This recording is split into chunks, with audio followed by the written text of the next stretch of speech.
This is how to delete a page in Overleaf. Go to Overleaf and from your project dashboard, select a project you want to delete a page. Okay, for instance, this report. So you can't directly remove this, but you need to edit the code. Okay, we will find this image example. And we will remove this part right here. So this is the section. So this is the section up to here.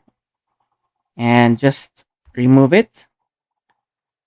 Then click recompile.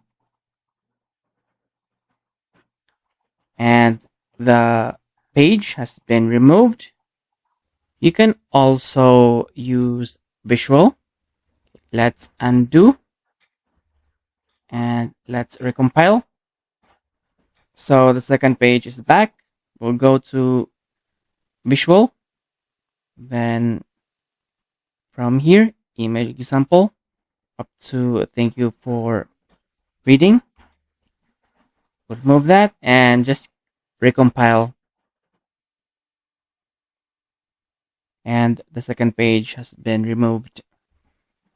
So this is how to delete a page in Overleaf.